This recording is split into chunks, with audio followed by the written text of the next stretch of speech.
Yo, ¿qué pasó, mama huevos? What's happening, people? Anyways, I just want to talk about a few things, few updates.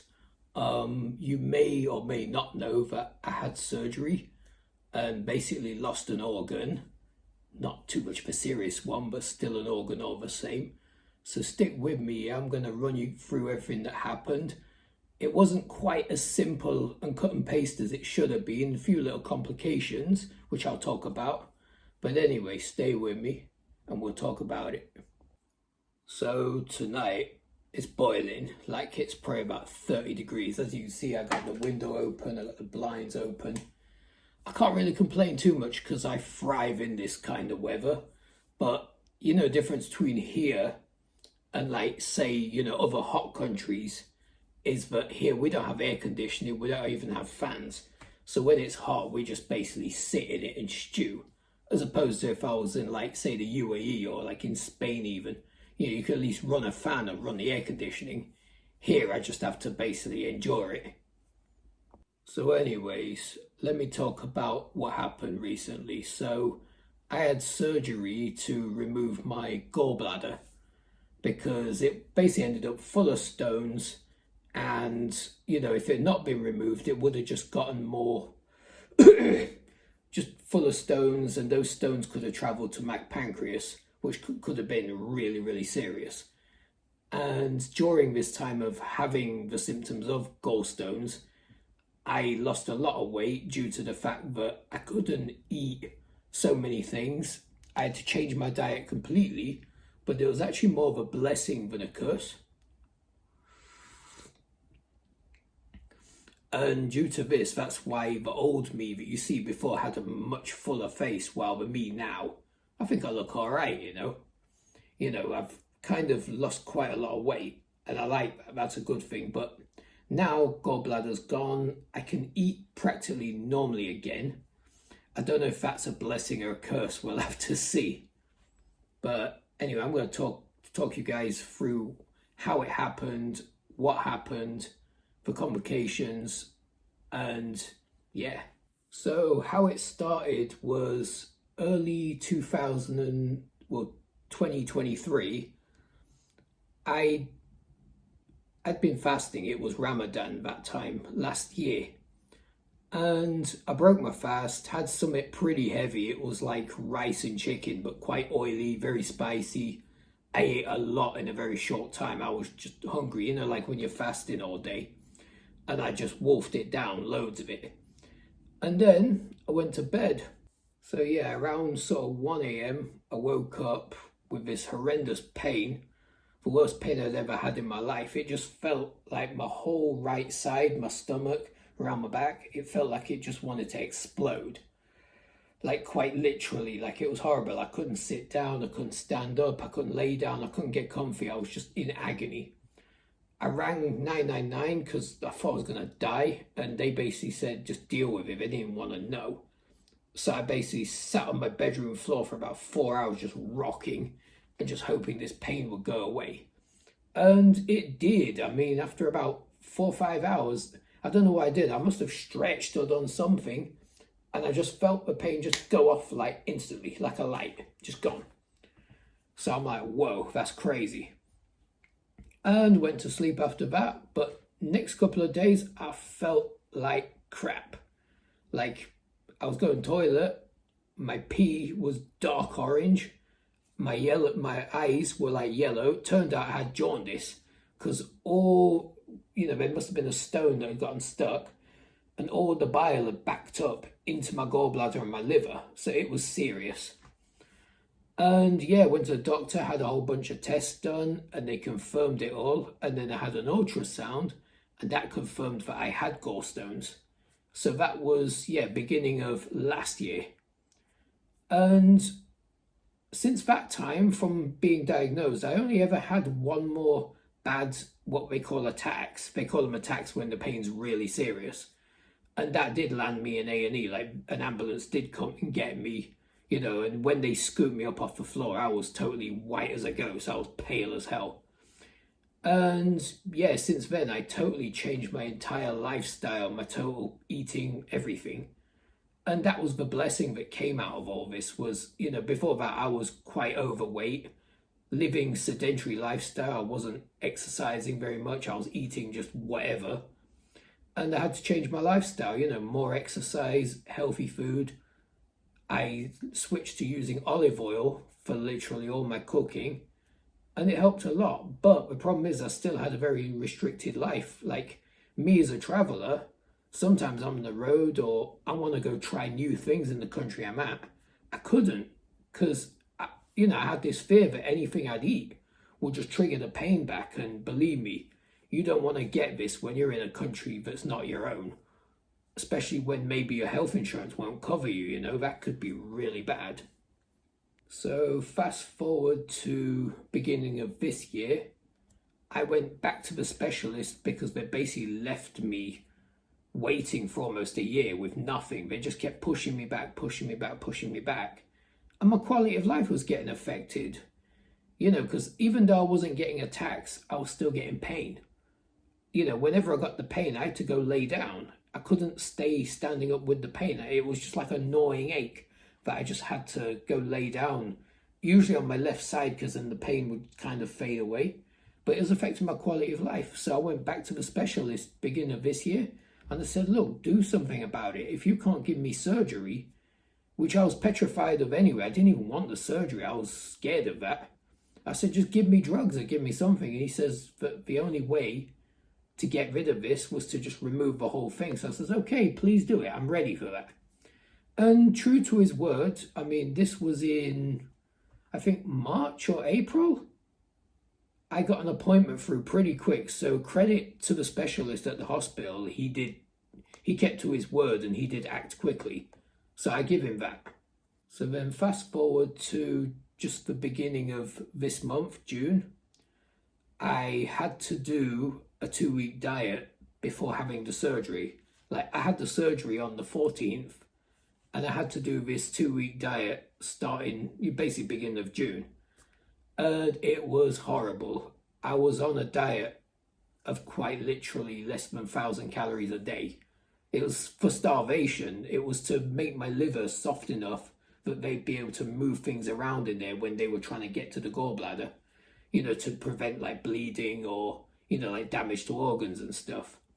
But this diet was horrible. Like practically no carbs, no sugar, very low fat. I was drained. I was angry. I hated life. It was just really horrible. And I lost a bit of weight as well, but it wasn't a healthy way of losing weight. This diet is not healthy. You're not supposed to do it to lose weight. This diet was specific just to basically make my organs soft. And yeah, I did that diet. And come the 14th, I went to hospital. So on the day of the surgery, I was petrified. The night before, I don't know how I managed to sleep, but I did manage to sleep. But I went in, I had to check in at 7:30 in the morning, 7:30. And to be honest, on the day it went fine. Like I checked in and they took all my vitals and I got changed and everything. And it wasn't just me. There was probably like 30 of us all led through and we were all having day surgeries. Because luckily enough, this was a day surgery where I could go home the same day because they did it laparoscopically using like I had like 4 holes in my stomach basically. So on that day, yeah, there's 30 of us who were all waiting around for wherever we were going to have our surgeries. And when they called me through, it was probably about 9 o'clock, about an hour and a half after checking in. And the guy just calls me through all casual and says, yeah, Samuel, can you come this way? And then he had me just lay on this like trolley and he gave me an oxygen mask. He said, oh, just breathe this oxygen for a while just to get your lungs full of oxygen. I'm like, okay, I'll do that. And while I was doing that, he was putting something in my arm, probably like the needle or whatever. And I kept breathing this stuff and it had a weird, funny taste. And before I knew it, he'd not even told me, okay, we're going to start or anything like that. Nothing. I just started feeling really fuzzy from breathing this stuff. And next thing I knew, I woke up. And it was done. Like I woke up. I'm not going to lie. I woke up in pain. Not excruciating pain, but it wasn't comfortable. Like I could feel straight away where they'd made like the incisions and all that. I could feel it in my stomach. And then I also started to feel a bit nauseous, but the nurse was like, oh, just breathe through your nose, everything will be fine, which I did. And then weirdly enough, about a few minutes later, I started getting the shakes, like really cold, really bad. And they covered me with one of these like kind of special heating blankets that's got like this tube attached and it puts like hot air into it. It's really nice. And I just relaxed for a while. And yeah, like they wheeled me through to sort of like the day ward and I stayed there. And I probably got discharged about 5 o'clock that evening. So it wasn't bad. I mean, it took me a while to sort of get on my feet and, you know, just to feel okay. So far so good. I went home the same day. I was a bit sore. It felt like I'd done like 1,000 sit-ups. Like my muscles were really tense and aching. And, you know, I went home and I basically slept for like rest of that day and woke up the next day. So as I was saying before, there were a few complications. And I was told about this. I mean, the surgery, due to this kind of surgery, they do fill your stomach full of like a carbon dioxide air to kind of expand things so they can get in better. And the air does get a bit trapped around your like stomach and chest area. And they say you're usually meant to feel a pain like in your shoulder where the air bubbles or whatever. But it was a bit worse than that. Like it was probably on, you know, I had the surgery on the Friday. And by Monday, I was having these excruciating pains. It was like the same pain as the gallbladder, but I don't have a gallbladder anymore, so I was scared. And it was insane, like just like a trapped wind that just wouldn't go anywhere. You know, I couldn't like sit still. I was just in agony. And it happened 3 times, like in short bursts, where it would last for about 10 minutes and go away every time I ate, basically. And then on the Monday night, I'd actually gone to A&E that day to go see about it. And he said, yeah, it's normal. It happens sometimes, you know, because basically all your stomach's been moved around. Everything's just getting back into place. But on Monday night, it got really bad where I actually woke up to the pain. It woke me up. But this time, this pain wasn't going anywhere. It was just there and it was constant all around the stomach, around the back. Oh, it was horrible, horrible. And I called an ambulance because I couldn't even breathe. And they came about 10, 20 minutes later, and I was actually down the bottom of my stairs waiting for it on the ground floor. And to be honest, even though I was in mad pain, I remember 2 of the paramedics coming in and one of them looking at me with such a weird look. Like I was laid out on the floor, you know, I'm in agony. And she came and looked at me as if like, what are you doing down there? But with this kind of almost contempt, as if I'm messing around or something. And, you know, she had a really bad attitude.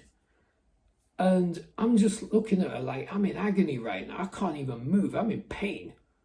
You know, and she's just looking at me like a piece of crap, babe, like I'm wasting her time. Like, because when they came in the front door, they found me on the floor. I was laid out on the floor because it was the only place I could be, you know.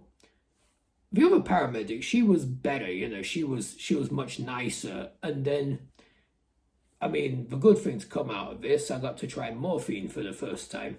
Because first they gave me a gas and air that you breathe.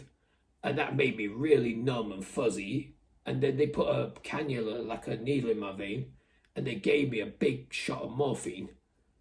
And that was amazing. I'm not going to lie. The combination of the gas and air and the morphine, I was flying. Like, I've never had morphine before, but it was insane. Like, whatever pain I had, it was still there. I could still feel it, but it was really, like, far away. Like, it just drifted away. And maybe I just didn't care that I was in pain anymore. I was just absolutely flying. So then, yeah, they took me to hospital and they left me in A&E, you know, in the waiting area. And I sat there for about 4 hours. So check out this waiting room. Yeah, it's practically empty now. I swear down, I've been waiting in nearly 3 hours and just, you know, I've just been left for dead here.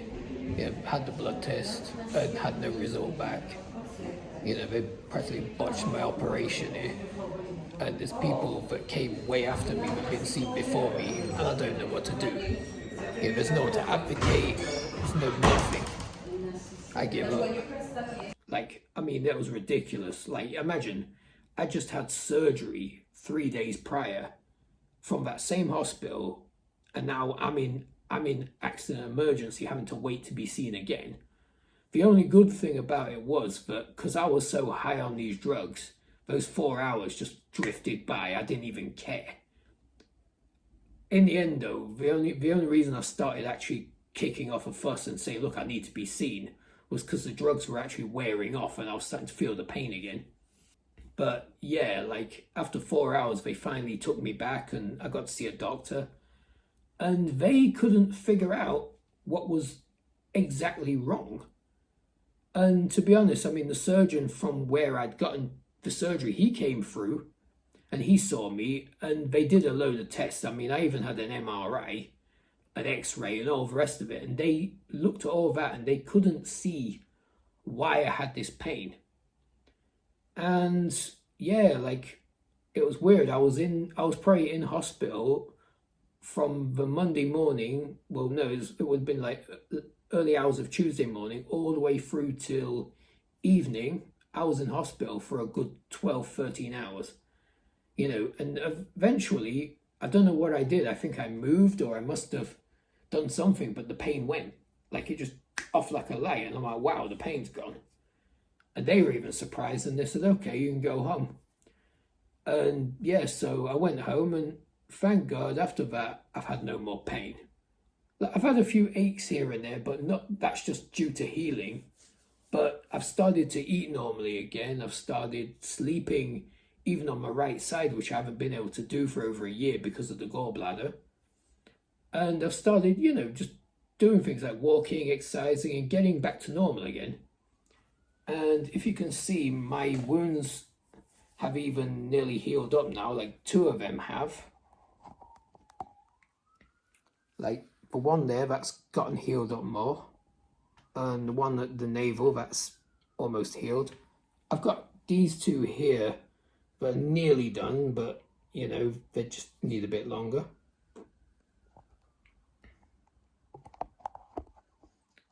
But yeah, I mean, I'm quite lucky really. I mean, apart from that instance, it's not been too bad. But yeah, I mean, I'm hoping that now this is all done, I want to start traveling again. I want to start making more videos. I've had a bit of a hiatus. I've uploaded a few older ones that I shot before that I've not gotten around to uploading, and I hope you guys watch them. But, I want to start traveling more. I've got my sights set on quite a few, like more far away places. I'm not going to name any yet. So anyway, this was my story about how I basically lost an organ. And just while I'm here, I want to give a shout out to Timmy Carter. I mean, he's huge. He's a huge travel blogger, yeah? And I got mad respect for that guy. And for a specific reason, when I was in Dominican Republic last year, he ended up having the same exact thing as me, gallstones, but he didn't know he had gallstones and his was an emergency. Like he actually had to have emergency surgery to have it out there and then. This was in Mexico. And what I already knew I had gallstones and I was awaiting an appointment for surgery, but I was still sort of on the fence of if I should have it or not. But watching his video and how bad it could have turned out actually prompted me when I got back to the UK to pursue the surgery more and to actually go back to the doctor and say, look, I want the surgery.